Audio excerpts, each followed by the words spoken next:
बहुत बार वैसे तो पग पग पे यही उबारते हैं, लेकिन जो एक स्मरण के रूप में अगर आप चाहते हैं तो एक बार मैं जो है अपने गांव जा रहा था और शादी विवाह का समय था, लगन साया जिसे बोलते हैं, और हमारे गाँव में जो है बस की बहुत समस्या थी। शादी विवाह में जो है सारे बस जो है वो बारातियों के लिए बुक हो जाते थे। हाँ, शाम के वक्त वगैरह कई बार गाड़ियाँ नहीं मिलती, गाड़ियाँ नहीं मिलती, और हम भी जो है, और हमारे दादी जी की तबीयत ज़्यादा ही अस्वस्थ थी, तो हमें गांव जा रहे थे यहीं से उनको देखने के लिए ही। और जब हम पटना पहुंचे तो वहां से 200 किलोमीटर के लिए कोई बस साधन नहीं मिला। फिर हमने हनुमान जी का स्मरण किया कि बाबा अब आप ही है, आप ही कुछ बताओ, कोई ना कोई रास्ता दिखाओ। ऐसे में क्या हुआ, तो हमारे जानने वाले ही यहाँ टीपी नगर के कोई ट्रक जो है, एक ड्राइवर है, वो हमारे पहचान का है, और वो कोई सामान लेके हमारे गाँव जिला के पास में ही जा रहा था। कुछ गत्ता था, कार्टून वगैरह, और वो दिख गया मुझे। वहीं स्टेशन के बगल से ही हवाई हाईवे है, थोड़ी सी पटना से आगे, वहाँ से वो गुजर रहा था। और वो हमने नहीं देखा, उन्होंने हमें देख के रोक के पूछ लिया, आप वहाँ पंडित जी कहाँ? मैंने बोला कि मैं घर जा रहा हूँ और अभी कोई साधन नहीं है। बोला कि आपके गांव से 20 किलोमीटर दूर तक हम जा रहे हैं, मैं वहाँ तक आपको छोड़ देता हूँ। और जैसे ही हमने याद किया, बस 5 से 10 मिनट के अंदर में बाबा हमें 200 किलोमीटर जाने का रास्ता दे दिया, व्यवस्था होगी। तो आपने कहा कि पग पग पे हनुमान जी संकटों से उबारते हैं। जी, जो भी मुश्किलें संकट आते हैं उसे हनुमान जी कोई ना कोई रास्ता निकाल देते हैं, किसी न किसी को भेज देते हैं। आपका रास्ता सुगम, जी, हाँ, सुगम अनुग्रह तुम्हारे देते हैं, यानी हनुमान जी कृपा से सब सुगम हो जाता है। जब भी कोई संकट आए हो, जब भी कोई संकट आए, हमने तुझे पुकारा है, हे बजरंगी संकट मोचन, तू ही सबका सहारा है, हे बजरंगी संकट मोचन, तू ही सबका सहारा है। जब भी कोई संकट आए हो, जब भी कोई संकट आए, हमने तुझे पुकारा है, हे बजरंगी संकट मोचन, तू ही सबका सहारा है, हे बजरंगी संकट मोचन, तू ही सबका सहारा है। झूठी काया, झूठी माया, झूठा जग व्यापार, बीच भंवर में डोले नैया, कैसे होगी पार।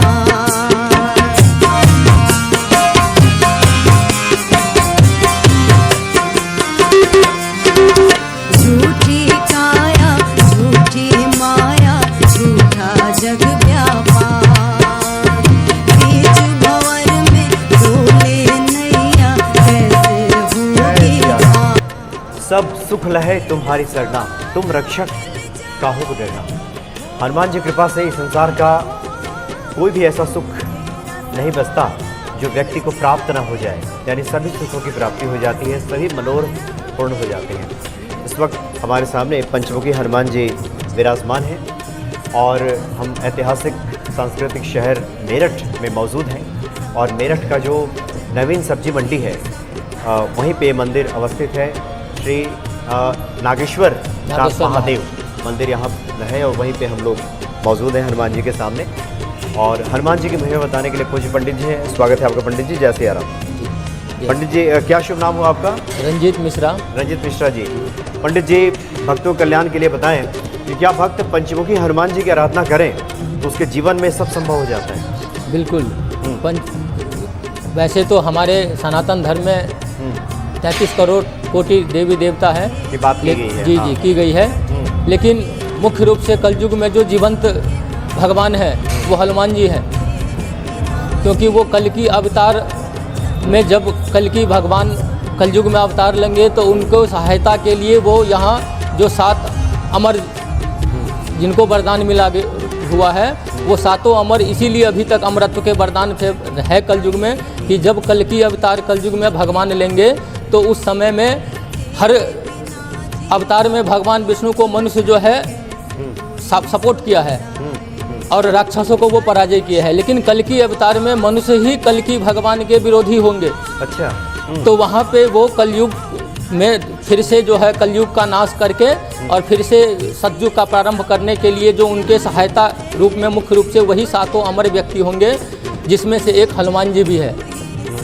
यानी भगवान कल की जी मदद फिर से करेंगे। मदद, हाँ। और वो सातों अब जो महिमा की तो कुछ बात ही अलग है। यानी पंडित जी आपने बहुत महत्वपूर्ण बात बताई कि हनुमान जी चारों युग प्रताप तुम्हारा। जी जी जी हर युग में प्रताप है हनुमान जी का। जी। तो त्रेता युग में भगवान राम की मदद की और द्वापर युग में भगवान कृष्ण। इनको माता सीता ने अष्ट सिद्धि नौ निधि के दाता, आठों सिद्धि और नौ निधि के दाता है ये, जो सबको नहीं प्राप्त है।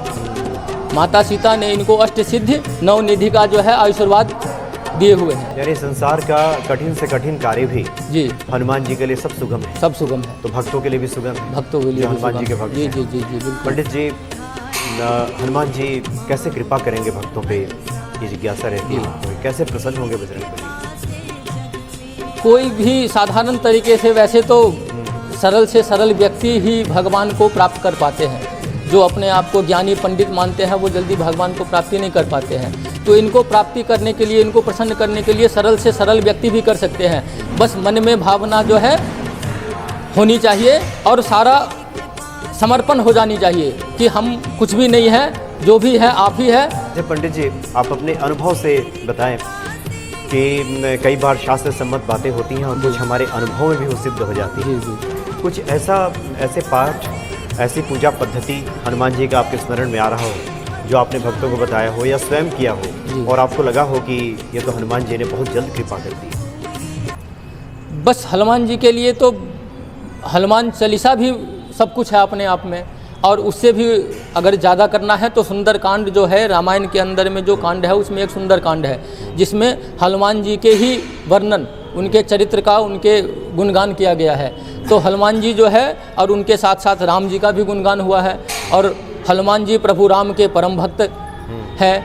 तो अगर सुंदरकांड का पाठ नित्य प्रति नहीं भी तो मंगलवार को किया जाए तो आसानी रूप से जो भी हम चाहते हैं वो प्राप्ति कर सकते हैं हनुमान जी की कृपा से। कोई विधि इसकी होगी?